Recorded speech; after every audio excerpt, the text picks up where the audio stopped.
열왕기하 19장 14절부터 19절입니다. 제가 가진 성경으로는 구약 성경 596페이지입니다.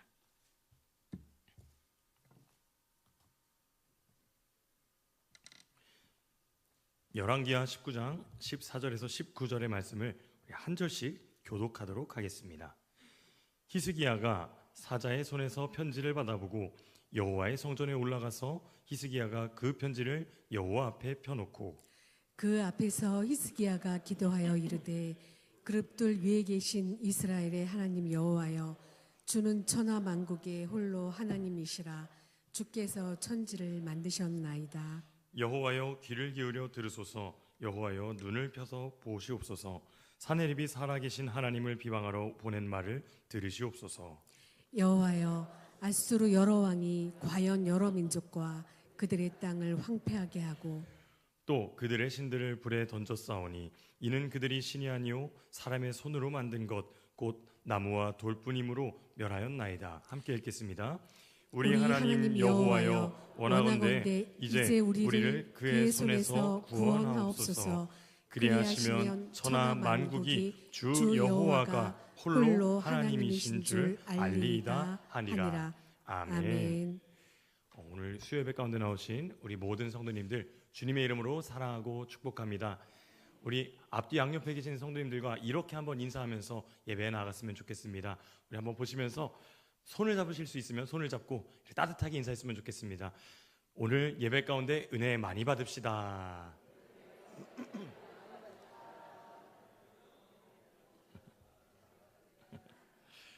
우리의 고백처럼 은혜 받는 저녁이 되시기를 간절히 소망합니다. 요즘 아이들의 놀이터를 우리 성도님들은 보셨습니까? 요즘은 놀이터라고 한다면 푸른 초장을 연상케 하는 푸른 인조잔디와 아무리 뛰어도 무릎에 무리가 가지 않을 것 같은 푹신푹신한 달리기 트랙과 어떻게 하든지 다치기 어렵게 만들어 놓은 놀이기구들이 곳곳에 배치되어 있는 것을 보게 됩니다. 이런 말하면 참 웃기겠지만 제가 어렸을 적 놀이터에서 아이들과 미끄럼틀을 타며 놀았을 때 지금의 놀이터 시설과 비교해 본다면 비교조차 하기 부끄러울 정도로 너무나 많이 시설적인 변화가 일어난 것을 보게 됩니다. 두꺼봐 헌집 줄게 새집 다오. 다들 아실 거라 믿습니다. 흙먼지를 마시며 놀던 때도, 흙바닥에서 돌을 던지며 오징어 삽치기 하던 때도 이제는 흙바닥이 없어지고 있는 시대이기에 점점 추억 속으로만 사라져가는 놀이가 되어가고 있죠. 성도님들은 어떤 놀이가 가장 기억에 남으시나요? 어떤 분들은 고무줄 놀이 하면서 끊으면서 다녔다라고 자랑하시면서 막 이야기하셨던 성도님도 기억나는 것 같습니다. 이렇게 시대가 흘러감에 따라 시설적인, 환경적인 부분은 참 많이 달라지고 그로 인해서 놀이 문화들도 빠르게 바뀌어가는 것을 체감하게 됩니다. 그런데 시간이 흘러도 바뀌지 않는 것이 한 가지가 있습니다. 이것은요, 어떠한 특정한 상황에 직면했을 때 어린아이들이 동일하게 외치는 마법 같은 문장이다라고 할 수 있겠습니다. 그게 무엇일까요? 이 마법 같은 문장은 친구와 다투거나 싸우게 되었을 때 빈번하게 주고받는 말이고요. 아이들의 연령대가 낮을수록 힘이 더 강력해지는 특징을 가지고 있습니다. 이 마법 같은 말은 무엇일까요? 제가 말하고자 하는 마법 같은 문장, 그것은 바로 엄마한테 잃는다 입니다. 세월이 흐르고 환경이 변해도 곤란한 상황 속에서 아이들이 한결같이 외치는 단어는 엄마한테 잃는다, 아빠한테 잃는다, 너 우리 부모님한테 잃는다 라는 것이죠. 왜 어린아이들은 예나 지금이나 동일하게 엄마한테 잃는 것을 좋아할까요? 잃는 보라서 그러는 걸까요? 저는 아이들이 부모님께 이르는 행위를 저 스스로 이렇게 정리해 보았습니다. 아이들에게는 엄마가, 아빠가, 부모님이 자신에게 가장 큰 믿는 구석이기 때문이죠. 믿는 구석이 있기 때문에 자신이 가장 곤란하고 어려운 상황에 처하게 됐을 때 그 상황을 반전시키고자 자신의 최후의 카드를 꺼내게 되는 것인데, 그것이 바로 엄마한테 잃어버린다 라는 것이죠. 어린아이들은 참 순수한 것 같습니다. 아무튼 민눈 구석을 이야기하기 위해서 이렇게 오래 돌아왔습니다. 민눈 구석이 있는 사람은 자신에게 가장 곤란한 상황이 펼쳐지게 되는 때에도 왠지 모를 여유가 보여집니다. 민눈 구석이 있는 사람은요, 상황과 환경에 위축되지 않고 자신의 소신대로 행동하는 모습 또한 보여집니다. 어쩌면 사람에게 있어서 민눈 구석은 담대하게 행동할 수 있게 해주는 힘의 원천이지 않을까라는 생각도 듭니다. 오늘 말씀에서는 한 명의 성경인물이 나옵니다. 남유다의 13대 왕, 누굴까요? 히스기야입니다. 다들 성경에 해박하신 줄 믿습니다. 남유다의 왕 히스기야는 어떤 왕이었을까요? 오늘 저는 히스기야를 이렇게 이야기하고 싶습니다. 그는 믿는 구석이 있는 왕이었다. 히스기야에게 믿는 구석은 바로 무엇이었을까요? 히스기야 왕의 믿는 구석은 성경에서 이야기합니다. 여호와 하나님이었습니다.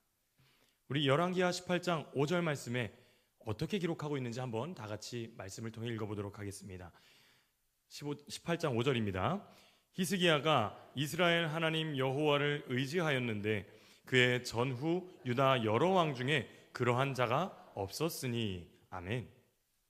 말씀과 같이 히스기야 왕은 하나님을 의지하는 왕이었으며 남유다를 통치한 왕들 중에서 제일 하나님을 신뢰했던 자라고 성경은 그를 평가하고 있습니다. 그렇기 때문에 하나님을 신뢰하는 히스기야에게는 당연히 믿는 구석 또한 하나님 한 분이었다라는 것이죠. 이러한 믿는 구석을 가진 히스기야에게 오늘 본문에서는 어떠한 사건이 펼쳐지게 되는데요. 히스기야에게 어떠한 상황이 펼쳐진 것인지 짧게 말씀을 통해 나누도록 하겠습니다. 먼저 히스기야가 25살에 왕으로 즉위하게 됩니다. 그리고 그는 왕이 되자마자 가장 먼저 무너진 신앙을 다시 세우는 종교개혁을 일으키게 됩니다. 종교개혁을 통해서 우상을 제거하고 무너진 성전을 정비하며 백성들이 다시금 하나님을 바라볼 수 있도록, 하나님을 찾을 수 있도록 그들을 만들어가고 있었습니다. 그러던 중에 히스기야 왕이 한 가지 선택을 하게 되는데요. 자신의 아버지 때에서부터 아수르 나라를 향해 바쳐오던 조공을 더 이상 바치지 않겠다라고 선언한 행동입니다. 우리 함께 열왕기하 18장 7절의 말씀을 한번 읽어보도록 하겠습니다. 읽겠습니다. 여호와께서 그와 함께 하심에 그가 어디로 가든지 형통하였더라. 저가 아수르 왕을 배반하고 섬기지 아니하였고. 아멘. 히스기야 왕이 하나님과 함께하자 기존의 강대국들에 의존했던 나라의 통치 방향까지도 바꾸게 되었다는 것이죠. 강대국을 의지하는 것이 아니라 오직 여호와 하나님 한 분만을 의지하도록요. 그런데 이러한 믿음의 선택 이후에 반드시 따라오는, 필연적으로 따라오는 믿음의 시험이 히스기야에게도 찾아오게 됩니다. 우리 18장 13절 말씀을 우리 한번 읽어보도록 하겠습니다. 읽겠습니다. 히스기야 왕 제14년에 아수르의 왕 산헤립이 올라와서 유다 모든 견고한 성읍들을 쳐서 점령하매. 아멘. 아수르를 향한 조공이 더 이상 바치지 않게 되자 유다를 향한 공격이 시작되었습니다. 그리고 유다의 견고한 성읍들이 점점 함락되자 믿음의 종교개혁을 일으킨 히스기야는 결국 아수르 나라를 향해 항복의 의사를 전하게 되죠. 그래서 히스기야 왕은 아수르를 향했던 조공을, 끊어냈던 조공을 다시 내게 되었고 바치게 되었고, 하나님의 성전에 있는 은과 금을 전부 아수르에 바치게 됩니다. 하나님과 함께하여서 믿음의 선택을 하였던 히스기야 왕이 현실적인 위기 앞에서는 그의 믿음도 흔들리게 되는 것을 보게 되는 것이죠. 이러한 상황 속에서 아수르는 남유다를 향해서 계속적으로 항복 요구를 합니다. 아수르의 항복 요구를 받게 되었을 때 백성들은 침묵으로 대답을 대신하였고, 히스기야는 이때부터 다시금 하나님 앞에 나아가기 시작합니다. 다시금 자신의 마음을, 하나님을 향한 마음을 겸비하기 시작한 것이죠. 그래서 이사야 선지자를 통해서 하나님의 말씀을 듣게 됩니다. 히스기야 왕이 선지자 이사야를 찾고 하나님께 다시 나아가기 시작했지만 그에게 펼쳐진, 유다 나라에게 펼쳐진 상황은 종료되지 않았다라는 것이죠. 하나님께 나아가지만 아수르는 다시 한번 히스기야를 압박하기 시작합니다. 이번엔 편지를 써서 히스기야를 압박하기 시작하는데요. 그 위기의 순간 히스기야가 붙잡은 믿는 구석, 그 믿는 구석이 무엇이었는지가 오늘 본문의 내용에 담겨져 있다라고 할 수 있겠습니다. 오늘 본문의 말씀을 통해서 이후의 내용들을 함께 찾아보도록 하겠습니다. 우리 본문 14절 15절을 함께 다시 한번 읽어보도록 하겠습니다. 본문 14절입니다. 히스기야가 사자의 손에서 편지를 받아보고 여호와의 성전에 올라가서 히스기야가 그 편지를 여호와 앞에 펴놓고 그 앞에서 히스기야가 기도하여 이르되 아멘. 히스기야가 사자의 손에서 아수르의 협박 편지를 받아서 보게 됩니다. 편지를 본 이후에 히스기야의 행동을 집중해서 보시길 바랍니다. 그가 협박 편지를 받아본 직후 그는 곧바로 무엇을 하였다고 하죠? 여호와의 성전에 올라갔다라고 합니다.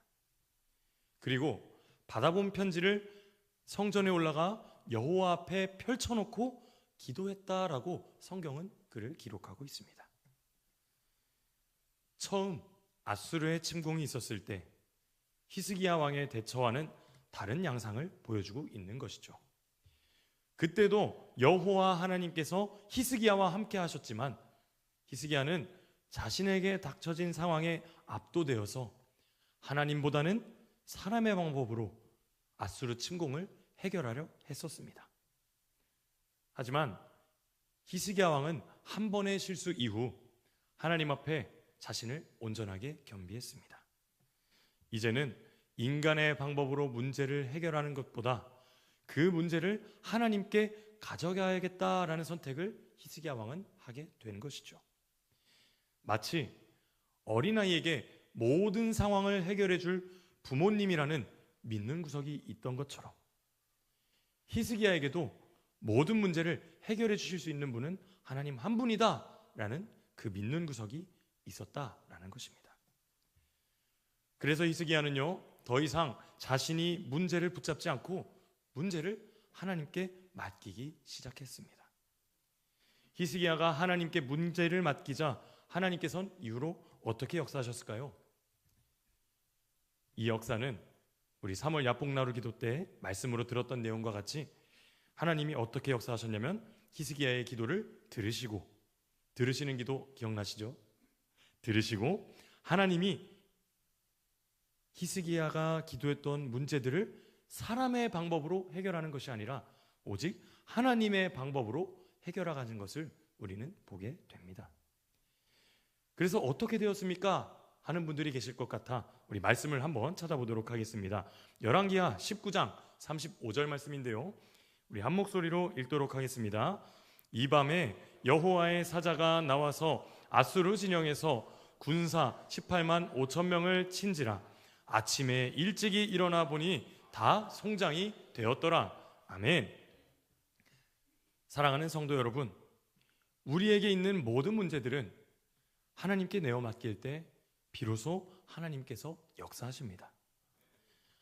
하나님께 문제를 내어 맡기면요, 35절의 말씀과 같이 18만 5천 명이 나의 인생을 애워싸고 삼키려 들지라도 우리 하나님께서는 능히 하룻밤 사이에 문제들을 해결하시고요, 이후로 문제의 근원까지도 제하여 주시는 은혜를 경험하게 된다는 것입니다. 우리들은 신앙생활을 하면서 자주 망각할 때가 있는 것 같습니다. 우리의 인생들을 돌아보면 모든 것이 다 하나님의 은혜였고 하나님 없으면 살아갈 수 없었던 인생임이 분명한데 그러한 분명한 은혜의 기억들은 망각한 채 어떠한 문제가 나의 삶에 펼쳐지게 되면 정작 우리들은 믿음의 선택이 아니라 넘어져 버리는 모습이 우리에게 자주 나타나기 때문이죠. 이러한 모습들은 어쩌면 처음에 말씀드렸던 히스기야의 모습과도 같다라고 할 수 있겠습니다. 함께 하시는 하나님을 바라보기보다 눈앞의 상황에 압도되어 나 자신밖에 바라보지 못하게 되는 모습이죠.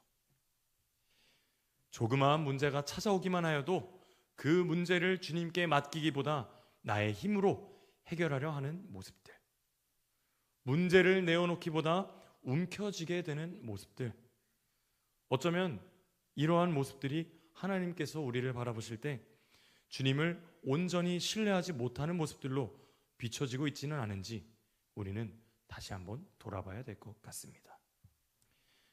바라는 것은 히스기야에게 있었던 믿는 구석이 오늘날 우리에게도 동일하게 있음을 믿으시는 우리 여러분들이 되시기를 주님의 이름으로 간절히 소망합니다. 그 믿는 구석으로 말미암아 우리들도 문제를 대할 때에 그 문제에 압도되는 것이 아니라 그 문제를 압도할 수 있는 하나님의 능력을 바라보시는 우리 성도님들 되시기를 간절히 소망합니다. 자, 그렇다면 믿는 구석이 있었던 히스기야는 문제를 대하는 방법에서 담대히 행하는구나 하는 것을 우리는 보게 되었습니다. 그렇다면 우리가 그 부분만 다시 한번 살펴보고 오늘 말씀을 한번 마무리해 보려고 하는데요. 우리 다시 한번 본문 14절에서 15절 말씀 우리 한 목소리로 함께 읽어보도록 하겠습니다. 14절입니다.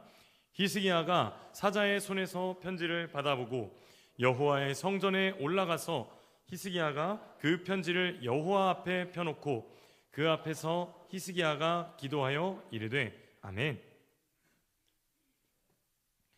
히스기야에게 아수르 사네립 왕에게 협박의 편지를 받고 난 후에 그는 두려워하거나 동요하지 않았습니다. 왜냐하면 그는 믿는 구석이 있었기 때문이죠. 그 믿는 구석으로 인해 히스기야는 편지를 받아본 이후 즉시 무엇을 하게 되죠? 여호와의 성전에 올라갔다라고 했습니다. 문제를 발견했을 즉시 그는 주님이 계신 성전에, 주님이 계신 곳에 문제를 가지고 갔다라는 것입니다. 또한 그가 가져간 문제를 성전에 올라가서 어디에 펴두었다고 하나요?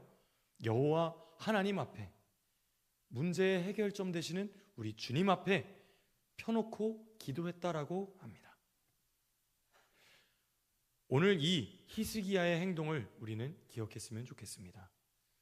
그는 문제를 받은 즉시 혼자서 끙끙 앓고 있는 것이 아니라 주님의 성전에 가지고 나았다는 것입니다.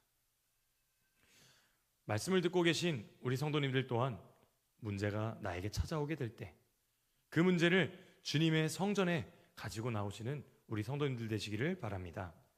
나의 문제를 내 속에서 끙끙 앓고 있는 것이 아니라 주님 계신 그곳에, 주님 계신 성전에, 교회에 가지고 나오시는 우리 성도님들 되시기를 바랍니다. 또한 문제를 가져오는 것에서 끝나면 큰일 납니다. 문제를 가져오고 하나님이 아니라 사람들에게 이야기하게 되면 그 문제는 배가 되어서 막을 수 없을 정도의, 걷잡을 수 없을 정도의 문제가 되기 때문이죠. 그래서 우리는 히스기야의 이 행동을 기억해야 합니다. 성전에 올라 그가 제일 먼저 한 일은 자신의 문제를 사람들에게 이야기한 것이 아니라 자신이 가져간 편지를 하나님 앞에 1대1로 펼쳐놓았다라는 것이죠. 자신의 문제를 하나님께 상세히 보여드렸다. 우리 성도님들은 또한 문제를 하나님 앞에 히스기야와 같이 낱낱이 펼쳐놓아 보여드리기를 간절히 소망합니다. 우리에게 펼쳐진 문제를 주님 앞에 감추지 않았으면 좋겠습니다. 혼자서 해결하려 하지 말아주십시오. 움켜쥐고 씨름하려 하지 말아주십시오. 우리가 해야 할 것은 그저 문제를 능히 해결해 주실 여호와 하나님 앞에 그 문제를 그대로 들고 가서 펼쳐놓는 일이다라는 것입니다. 그럴 때에 하나님께서 우리들의 문제를 외면치 않으시고 히스기야에게 역사하셨던 것처럼 오늘날 우리들의 삶 가운데에도 동일하게 역사하실 줄 믿습니다. 이러한 역사는 하나님 아버지와 우리를 구원하신 예수 그리스도를 나의 믿는 구석으로, 나의 주님으로 붙잡은 자들에게만 허락되는 은혜이자 특권이다라고 말씀드리고 싶습니다. 이 사실을 믿으시는 여러분들이 되시기를 간절히 소망합니다. 이 특권을 여기 계신 모든 성도님들이 받아 누리시기를 주님의 이름으로 간절히 소망합니다. 말씀을 정리하겠습니다. 오늘 말씀에서 나온 히스기야에게는 믿는 구석이 있었다라고 이야기했습니다. 히스기야는 믿는 구석으로 인하여 자신에게 벌어진 한계의 상황에서도 위축되지 않았다고 이야기 드렸습니다. 자신이 감당할 수 없을 것 같은 상황이 자신을 애워싸고 무너뜨리려 하였지만 그는 넘어지지 않았습니다. 왜냐하면 히스기야에겐 하나님께서 함께 하셨기 때문이죠. 하나님께서 그의 믿는 구석이 되어주셨기에 히스기야는 자신에게 문제가 찾아왔을 때 그 문제를 받아들고 주님 앞에 나아가서 기도했습니다. 사랑하는 성도 여러분, 오늘 말씀에서 나온 히스기야의 믿는 구석이 우리 서울수정교회 모든 성도님들의 믿는 구석 되시기를 바랍니다. 하나님께서 우리의 믿는 구석이 되어주실 때 우리는 더 이상 혼자서 씨름하지 않게 됩니다. 우리는 더 이상 혼자서 문제를 움켜쥐고 살아가지 않게 됩니다. 그 문제를 들고 주님의 성전에 나와 사람이 아닌 하나님 앞에 펼쳐놓고 기도하는 은혜가 여기 계신 우리 모든 성도님들의 삶 가운데에 가득히 임하게 되시기를 주님의 이름으로 간절히 소망합니다. 우리 히스기야에게 있었던 믿는 구석 하나님, 우리 그 말씀을 기억하면서 우리의 피난처 되시는 주님, 나의 피난처 예수 함께 찬양하면서 기도하며 나아가도록 하겠습니다.